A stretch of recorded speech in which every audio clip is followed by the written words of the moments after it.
اکثر آیات پڑھی گئیں۔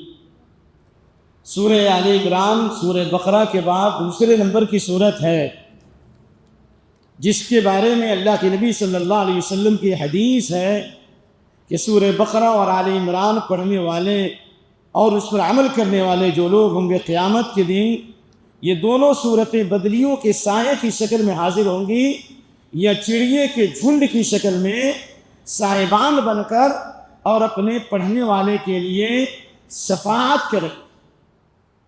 اس لیے حضرت انس فرماتے ہیں کہ صحابہ میں جو آدمی سورہ بقرہ اور آل عمران کا حافظ ہوتا، حافظ بمانا حافظ اور عالم ہوتا، تو جل فی اعیننا، اس کو بہت اونچا مقام ملتا۔ اتنی آسانی سے سورہ بقرہ اور آل عمران کو کوئی حفظ نہیں کر پاتا، کیونکہ ہر آیت کو وہ ٹھہرتے بھی تھے، سیکھتے بھی تھے اور اس پر عمل بھی کرتے تھے۔ اس لیے عبداللہ بن عمر نے سورہ بقرہ کتنے سال میں یاد کیا؟ 7 سال میں یاد کیا۔ تو بہرحال اس سورت کا آغاز اللہ نے اپنی عظیم ترین صفت سے کیا، الحی القیوم سے، کیونکہ سورہ بقرہ کا اختتام ایمانیات پہ ہوا۔ آمن الرسول بما انزل الیہ من ربہ والمؤمنون، اللہ پر ایمان، فرشتوں پر ایمان، کتابوں پر ایمان، رسولوں پر ایمان، اس کے بغیر کسی کا ایمان قابل قبول نہیں ہوگا۔ اور ایمان کے بعد اللہ نے دعا سکھائی ہے، جب تک ایمان صحیح نہیں ہوگا اللہ دشمنوں پر غلبہ نہیں عطا کرے گا۔ ربنا ولا تحملنا ما لا طاقت لنا به واعف عنا واغفر لنا وارحمنا انت مولانا فانصرنا على القوم الكافرین۔ پہلے ایمان صحیح دو۔ اور حافظ صاحب نے آج جو پڑھی انتم الاعلون ان کنتم مومنین، اگر ایمان صحیح تم سوپر رہو گے، اوپر رہو گے۔ تو اللہ نے ایمان کی اصلاح کے لیے اس بات کی دعوت دی سورہ آل عمران میں کہ اللہ تعالیٰ کی توحید کو سمجھو، اللہ کے اسما کو سمجھو۔ اور اللہ کے اسما میں سے 2 نام حی القیوم، یہ اسم اعظم ہے۔ کیا ہے اسم اعظم؟ کیا مطلب؟ سارے نام بڑے ہیں لیکن حی القیوم سب سے بڑے ناموں میں، جس کے بارے میں ایک صحابی نے دعا کی حی القیوم کے ذریعے۔ کون سی دعا؟ اللہم انی اسألک بان لک الحمد لا الہ الا انت، انشاءاللہ یاد کریں گے۔ وحدک لا شریک لک المنان بدیع السماوات والارض یا ذا الجلال الاکرام یا حی یا قیوم، اللہ یا حی یا قیوم اسألک الجنہ واعوذ بک من النار۔ تو آپ نے فرمایا اس میں اللہ کے اسم اعظم سے دعا کی ہے، جب اس سے دعا کی جائے گی تو اللہ اس کی دعا سنے گا اور جو مانگے گا اللہ عطا فرمائے گا۔ لہذا سورہ نمل میں انشاءاللہ بیان آئے گا کہ آصف برخیا وہ نبی نہیں تھا، رسول نہیں تھا، فرشتہ بھی نہیں تھا، جنات بھی نہیں تھا۔ داؤد علیہ السلام کا تخت جنہوں نے کہا کہ ہم آپ کی مجلس ختم ہونے سے پہلے لے آئیں گے، لیکن آصف برخیا نے کہا پلک جھپکنے کے برابر ہم ملک سبا کا تخت حاصل کر دیں گے۔ وہ کون سی طاقت تھی؟ وہ ایمان کی طاقت تھی۔ انشاءاللہ بیان آئے گا۔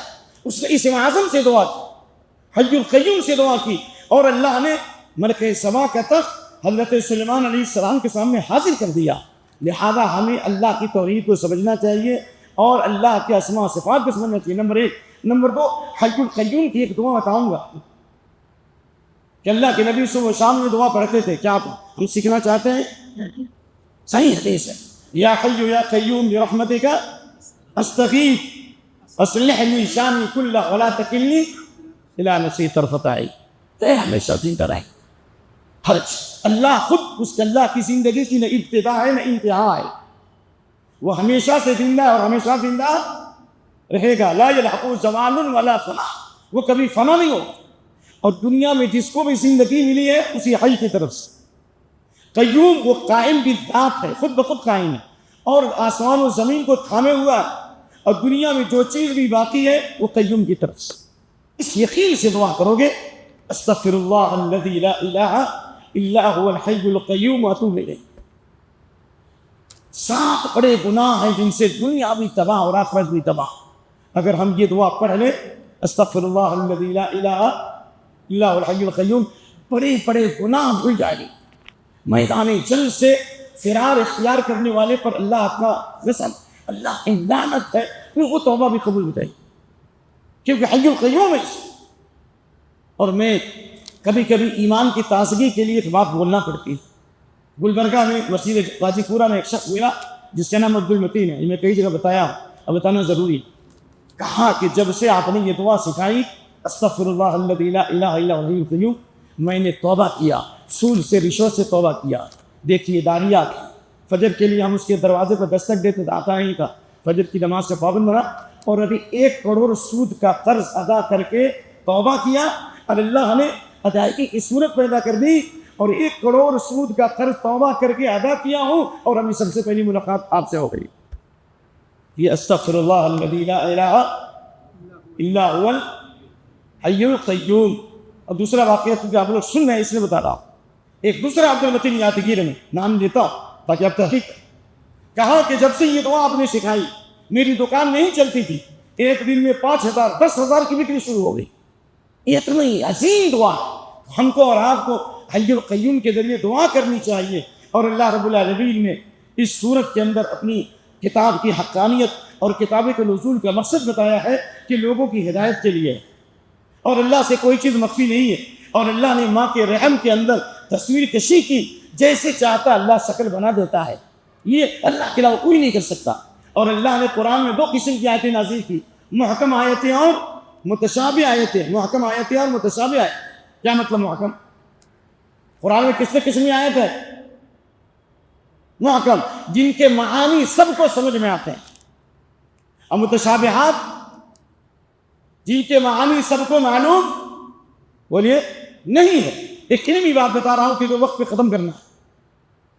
قرآن میں متشابہ کی 4 قسمیں ہیں۔ کتنی قسمیں ہیں؟ تھوڑے لوگ سننے والے ہیں، کوئی بات نہیں، 10 آدمی سنے گا لیکن علم حاصل کر کے جائے گا، اور اللہ ریاکاری سے بچائے۔ یہ باتیں آپ کو بڑی بڑی کتابوں میں نہیں ملے گی انشاءاللہ، کیونکہ میں کلیت القرآن کے ایک طالب علم، میں نے اپنی پوری زندگی قرآن پڑھنے میں لگائی ہے، تفسیر میں لگائی ہے۔ یہ ہماری بدنصیبی ہے کہ ہم قرآن کی خدمت نہیں کرتا۔ حضرت ابن عباس کہتے ہیں کہ قرآن کی تفسیر کی 4 صورتیں ہیں۔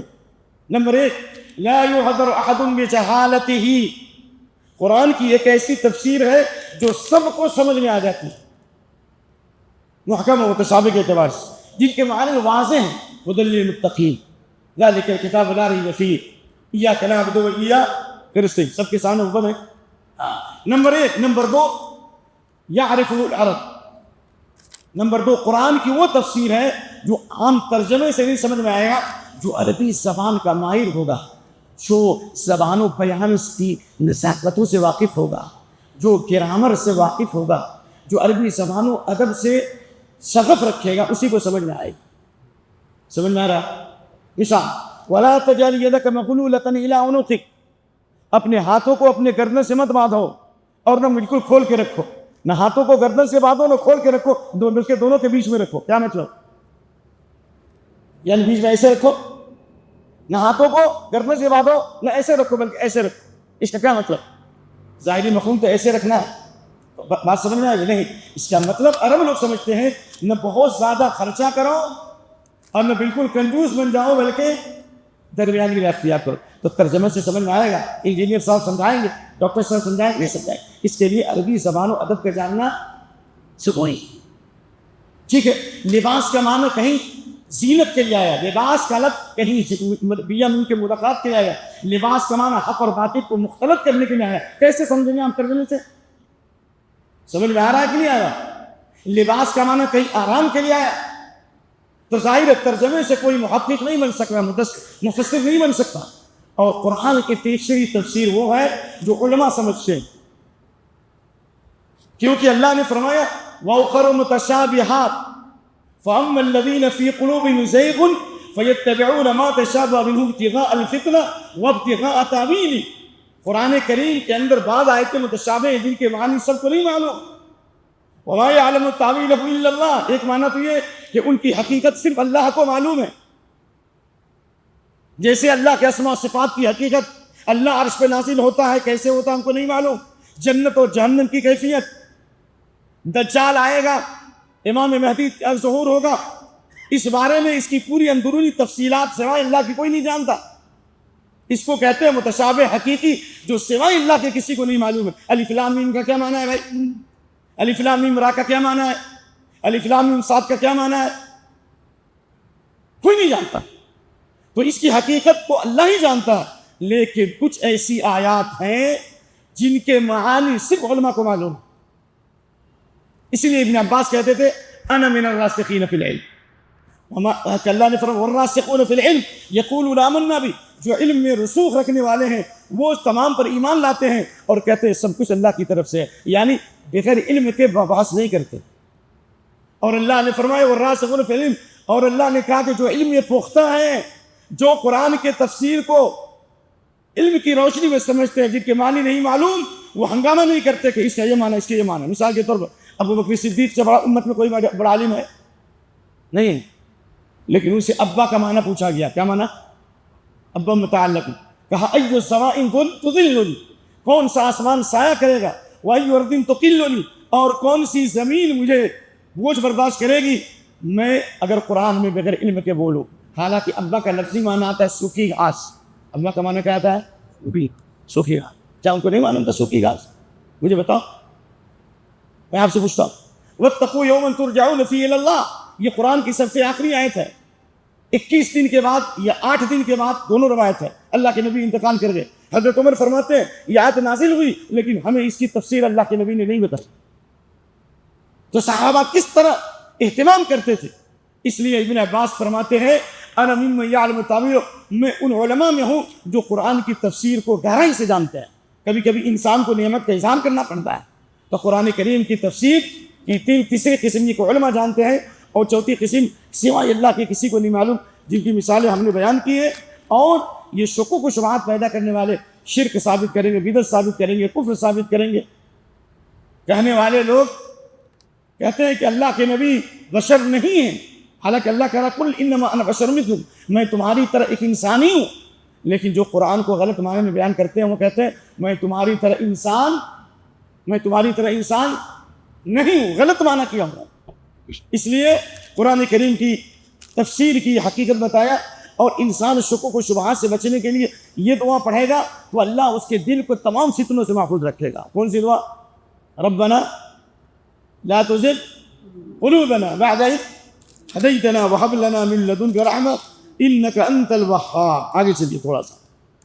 اللہ نے 2 فتنوں کا تذکرہ کیا ہے، ایک شبہات، دوسرا شہوات. شبہات کا فتنہ شکوک و شبہات، جن کے معنی نہیں معلوم وہ لوگ اس میں اٹکل پچو باتیں کریں گے. حضرت عمر رضی اللہ عنہ خطبہ دے رہے ہیں اور اس آیت پر پہنچے او یاخذہم علی تخوف، اللہ تمہیں پکڑ لے گا خوف دلا کر. حضرت عمر کہتے ہیں اے عمر یہ اس کی تفسیر تم کو نہیں معلوم ہے، مت اس کے معنی بیان کرو. پھر ایک دیہاتی نے تخوف کا معنی بتایا تنقص، کہ اللہ آہستہ آہستہ نعمتوں میں کمی کر کے اللہ دشمنوں کو اس پر مسلط کر دیتا ہے. تو حضرت عمر بھی احتیاط کرتے تھے. لہذا شبہات سے بچنے کے لیے ربنا لا تزغ قلوبنا، اور شہوات کا فتنہ جو اللہ رب العالمین آیت نمبر 16 میں کہا زین للناس حب الشہوات من النساء والبنین والقناطیر المقنطرة من الذهب والفضة والخیل المسومة والانعام والحرث ذلك متاع الحیاة الدنیا واللہ عند الثمار. شبہات کے فتنے سے بچنے کے لیے ربنا لا تزغ قلوبنا. اور شہوات، عورت کی محبت، ناجائز محبت. جائز محبت تو اچھی چیز ہے، دنیا کی زیب و زینت ہے. اور جنت سے پہلے عورت کا تذکرہ ہے اور کی جناب جنت کا تذکرہ بعد میں، اور بیوی کا تذکرہ. دلیل وقلنا یا آدم اسکن انت وزوجک، تم اور تمہاری بیوی جنت میں رہو. جنت سے پہلے بیوی، تو گویا کہ نیک بیوی انسان کے لیے بہت بڑی نعمت ہے. زندگی اس کے لیے بالکل حسین ہے، دنیا کی سب سے قیمتی پونجی ہے. لیکن اگر یہ عورت کے فتنے کا شکار ہو گیا، دنیا کا سب سے بڑا فتنہ ہے. ما ترکت بعدی فتنۃ اضر علی الرجال من النساء، میرے بعد سب سے بڑا فتنہ مردوں کے اپنے عورتوں کا فتنہ ہے. آپ اچھی طرح سمجھتے ہیں. بنی اسرائیل پوری قوم برباد ہو گئی عورتوں کی وجہ سے. بنی اسرائیل میں ایک دن میں 70,000 لوگ مر گئے عورتوں کے فتنے کی وجہ سے. فلسطین کی سرزمین جو مسلمانوں کے ہاتھ سے گئی ہے، پڑھیے پیپر بھی تو پڑھا کیجیے، عورتوں کے فتنے کی وجہ سے بہت سارے یہودیوں نے اپنی دوشیزاؤں کو، اپنی لڑکیوں کو، اپنی عورتوں کو نیم برہنہ کر کے مسلمانوں کے لیے پیش کرتے. یہ بہت بڑا فتنہ. اور عورتوں کو میدان میں لایا جا رہا ہے، کلبوں کی زینت بنایا جا رہا ہے، اور ان کو کلبوں کی زینت بنایا جا رہا ہے، ان کو بڑے بڑے انعامات دیے جا رہے ہیں، صرف اور صرف اس فحاشی اور بے حیائی کو پھیلانے کا. بہت بڑا فتنہ ہے. شہوات، حب النساء من النساء والبنین، اولاد کی محبت. اولاد آدمی کے لیے سہارا ہے، لیکن اگر اولاد کی محبت انسان حلال حرام کی تمیز خوب رکھتا ہے. بولے وہ قناطیر سونے اور چاندی کی محبت, سونا اور چاندی بہت قیمتی چیز ہے, لیکن ان دینار و درہم اہلک من کان قبلکم, دینار و درہم نے تم سے پہلے لوگوں کو ہلاک کر دیا. والقناطیر من الذهب والفضة والخیل المسومة, گھوڑے کی محبت, حالانکہ گھوڑے کی پیشانی میں قیامت تک بھلائی لکھی گئی ہے. اور آخری زمانے میں جو مسلمانوں کو جو فتح ہونے والی ہے, قسطنطنیہ کی جنگ ہوگی نا, نہیں ہوگی ہے قسطنطنیہ جہاں استنبول کی راجدھانی ہے, استنبول وہ عیسائیوں کے قبضے میں جائے گا, حدیث ہے, تو وہ فتح ہوگی مسلمانوں کو تکبیر سے, اللہ اکبر سے. اور پھر جب قسطنطنیہ کی فتح ہوگی اور مسلمان مال غنیمت تقسیم کرنے کے لیے اپنے ہتھیاروں کو زیتون کے درخت میں لٹکائیں گے, تو دجال ہنگامہ کرے گا, دجال نہیں شیطان ہنگامہ کرے گا, شام میں دجال آ گیا, دجال آ گیا, دجال آ گیا, کیونکہ اس وقت دارالخلافہ شام ہو جائے گا, سارے ایمان والے شام میں چلے جائیں گے, مکہ مدینہ ایران ہو جائے گا. تو اس وقت جو لوگ جائیں گے پتہ لگانے کے لیے کہ دجال آیا کہ نہیں آیا, تو آپ فرماتے انی لعارف اسماءہم, یہ حدیث ہے, واسماء خیولہم, میں ان کے بھی نام جانتا ہوں اور ان کے گھوڑے کے نام بھی جانتا ہوں. تو گھوڑے کی پیشانی میں قیامت تک خیر رکھا گیا ہے. ایک گھوڑا جو اللہ کی راہ میں پالا جائے, کھائے گا, پیے گا, ہگے گا, موتے گا, اس پر بھی ثواب ہے, حدیث بخاری. اور ایک گھوڑا جو آدمی اپنی زندگی کی بسر کے لیے کرتا ہے, گزر اس کے اوپر نہ ثواب ہے نہ عقاب. اور ایک آدمی گھوڑا پالتا ہے فخر و غرور کے اظہار کے لیے, یہ اس کے لیے تباہی و بربادی ہے.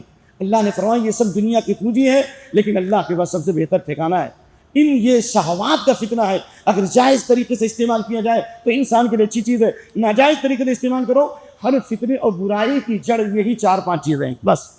لیکن ان سے بچنے کا طریقہ کیا ہے؟ تقویٰ. کیا ہے بھائی؟ تقویٰ اختیار کرو گے, اس سے بڑی جنتیں اللہ دے گا, اللہ کی رضامندی حاصل ہوگی. اور اس تقویٰ کے حصول کے لیے ضروری ہے, تقویٰ کیسے حاصل ہوگا؟ دعا سے, محنت سے اور دعا سے. اور دعا کیا ہے؟ ربنا اننا آمنا فاغفر لنا ذنوبنا وقنا عذاب النار. یہ دعا پڑھیے آپ. ربنا اننا, پورے سورت کا خلاصہ ہے, اے رب ہم ایمان لے آئے, ہمارے گناہوں کو معاف فرما, ہمیں جہنم کے عذاب سے بچا دے.